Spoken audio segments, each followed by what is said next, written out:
Ja, guten Morgen. Wenn das kein gutes Zeichen ist, so einen Himmel zu haben.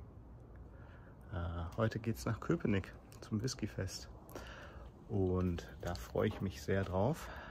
Jetzt wird noch gefrühstückt. Dann geht's los. Ich nehme euch ein bisschen mit. Ihr kennt das. Dürft ihr ein bisschen Drums mit genießen. Es soll über 30 Grad werden.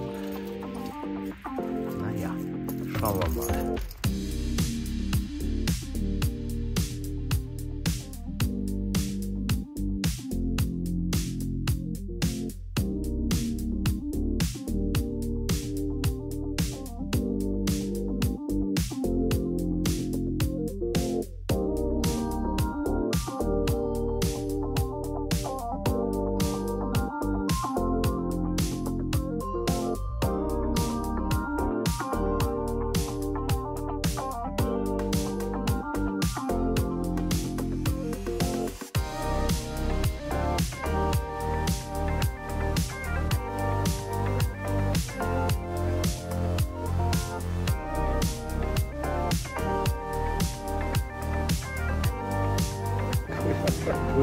Hamburger grüne Soße, Frankfurter grüne Soße.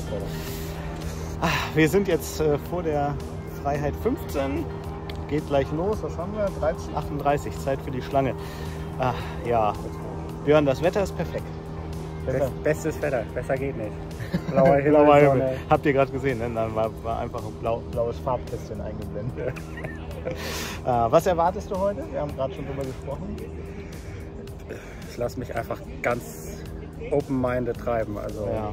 Viele bekannte Aussteller, schauen, was sie so dabei haben. Du bist auch nicht auf der Jagd nach was bestimmt, ne? Du hast gerade gesagt, lieber nicht Fassstärke. Nee, nicht am Anfang. Nicht am Anfang, nicht am Anfang. Ist bei dem Wetter. Grad. Ja, das stimmt. Aber auch so, ne? Mal auch nicht Fassstärke ist auch für zu Hause gar nicht schlecht. Ist einfach ein bisschen entspannter. Ja, wir haben den Plan heute. Ein Whisky, ein großes Glas Wasser. So. Und mit diesem Plan stellen wir uns jetzt in die Schlange und fangen aber mit einem großen Glas Wasser an. Höchstwahrscheinlich. So, los geht's.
So, ich bin jetzt hier und habe einen Interviewpartner und der spricht aber nur Englisch. Deswegen werden wir jetzt einfach mal rüber switchen auf eine andere Sprache. Ihr kommt da bestimmt alle mit. I just said I've got an interview partner right now and we're switching to English. Just introduce yourself. Who are you? My name's Liam and I'm the founder of Circumstance Distillery, an English whiskey distillery in the centre of Bristol. Yeah, nice shirt. I like it. I'll send you one. There we go. Worth it. Let's go.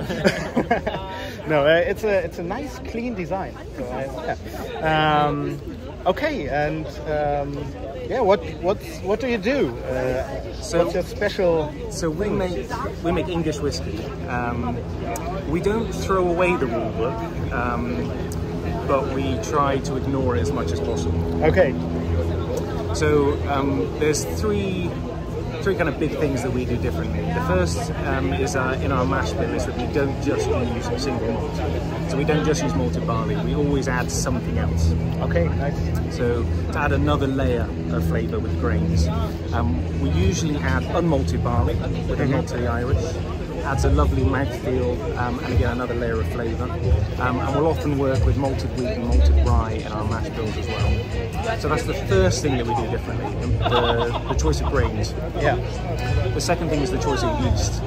Okay, yeah, nice. So we use beer yeasts, and as any brewer will tell you, the yeast adds a lot of flavour. Yeah. Yeah. And yeast is a thing with new distilleries, right? Exactly. Yeah, so they are all, not all of them, but some of them are really getting into different yeasts from Belgian ale yeast and stuff.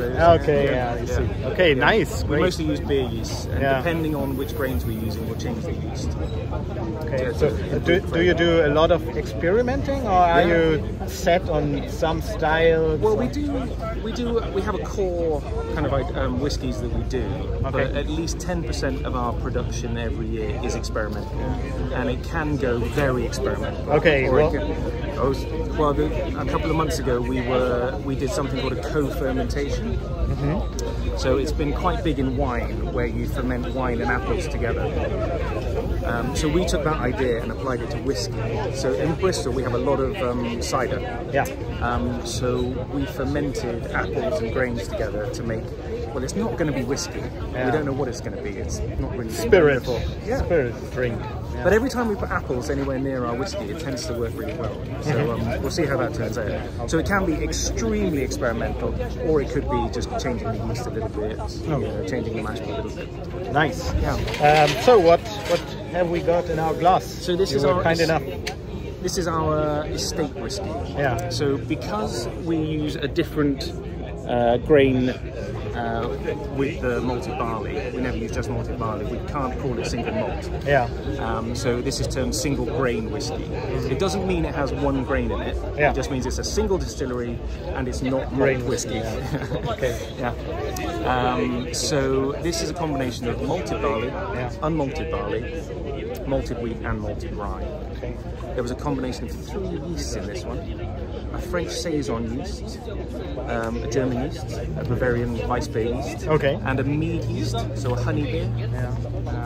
Yeah. It's really, I just wanted to say, it's really fruity. Yes. Yeah. But also you said it's a little bit of rye in there? Yes. Because in the background you get some of those rye spices? Yeah, a little bit of rye spice. Yeah, just a hint. Yes. Really just a hint.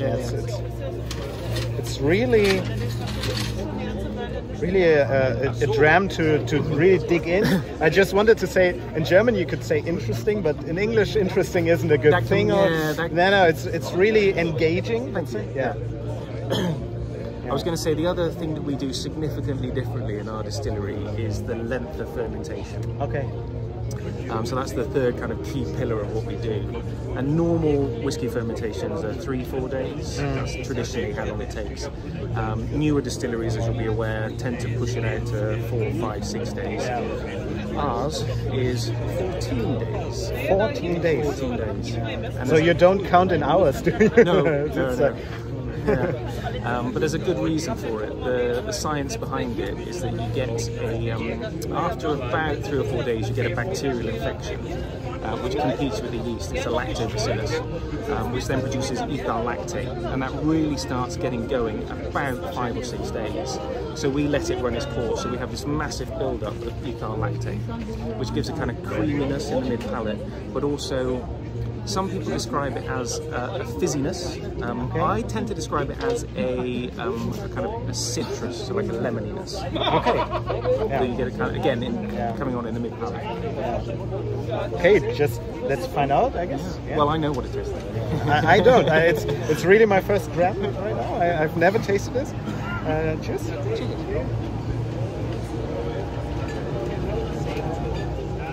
It's my first one of the day. You got to start with a good one. So we bottle it at 45%. It's a nice strength, not too harsh, not too mellow, too weak. You said it's what do you call it? Mead. So honey beer. Yeah, honey beer. Yeah. We say mead in German. Yeah. I get a lot of honey notes. Yes. Maybe it's just a lot of people do. Yeah. There is a lot of sweetness there. And that comes from, I think it's probably the wheat. Yeah. Okay. Yeah. The wheat can give quite a kind of sweet cereal, bready, honey notes to it. Yeah. There's not a lot of wheat in it, but then if you drink a lot of bourbon, the wheated bourbons like Pappy, Maker's Mark, they're always really whiskies. Yeah, because it's so sweet and easy to drink. But this one is... Well, that's mostly the corn, I think, that makes Yeah, it sweet. yeah. But this one is like a darker honey, like more intense, and some, a lot of those citrus notes you So talked you're about. picking them up, Yes, and for me, rye whiskey, like a real rye whiskey, is most of the time it's too harsh, too peppery. I know. But I don't get it in this one. It's just the small hint that adds like complexity to it. So It's layers and layers and layers. Yeah. How old is it? How old did you think it was? Well, I would say it's going to be young. Yeah. I would say it's 3.5, 4 years. Yeah, it's around. Yeah, 3.5. but it's really soft and mellow for the age. So yeah. When you spend as long as we do on the new make, the stuff that comes out of the still, the new make, is absolutely delicious. Yeah. So you don't need to put it in the cask for that long before it starts becoming wonderful. Yeah, I guess another distillery to visit Oh, please. next time around. Yeah. Thank you for your time. Thank you for having me. Yeah, you're welcome. Und wir machen weiter. Nächster Stand, nächstes Interview.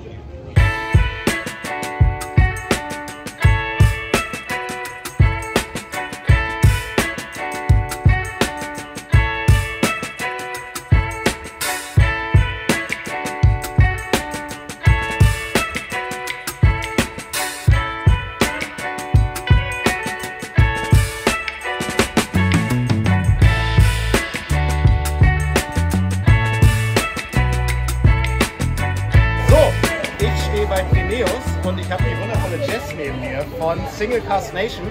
Und wie beim letzten Mal werden wir jetzt auf Englisch rüber wechseln. So now you can understand me better. Thank you. Would you like to introduce yourself?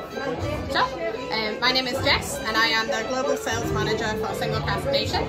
I am one of the 3 J's. There are 3 of us. We all have names starting with J. You can't work for us if you're not a J. Sorry. Oh, that's too bad for me. Yeah. I can't. Or you have to respell your name. No, that won't work. Okay, well, I offered it. Okay, so what do you guys do?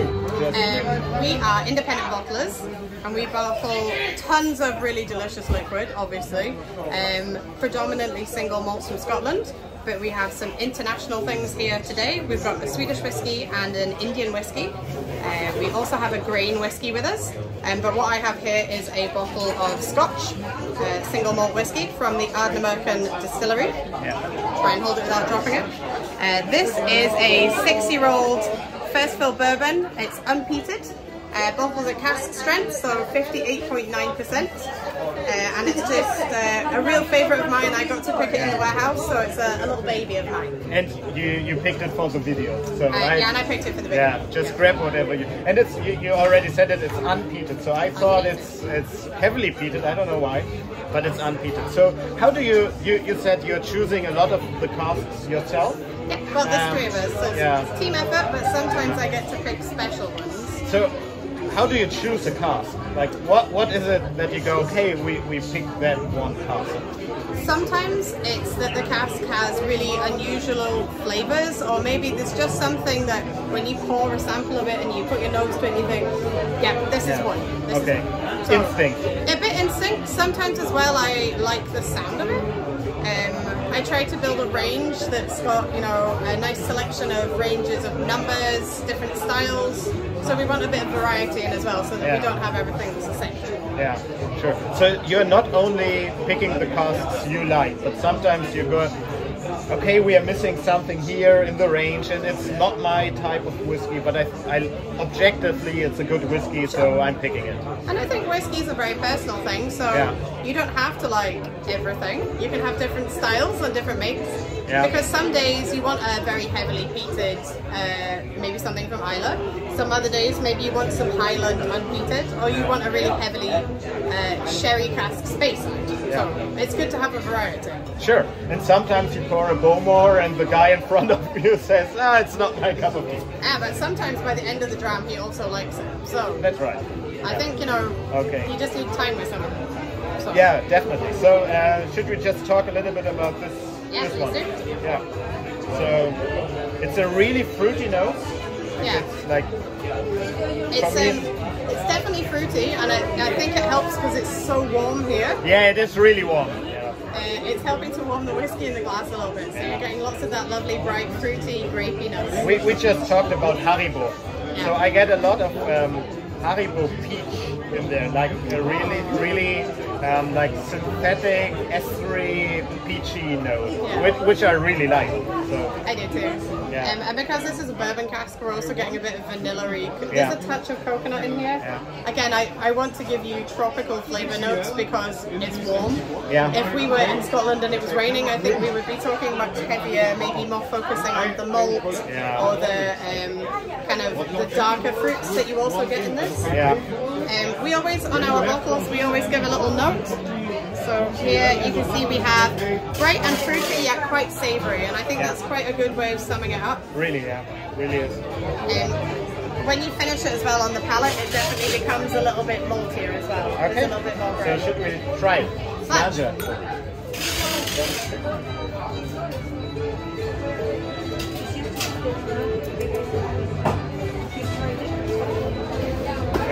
Yeah? It's a good one. We've also got a bit of kind of nuttiness in here. So the other bit of my label is we have what we call a flavometer. So we've been discussing inventing words. Here we always give a kind of shape of the whiskey. So we've got quite high ratings for our nutty, but also rich and sweet. Sure. And a bit of oakiness here and floral.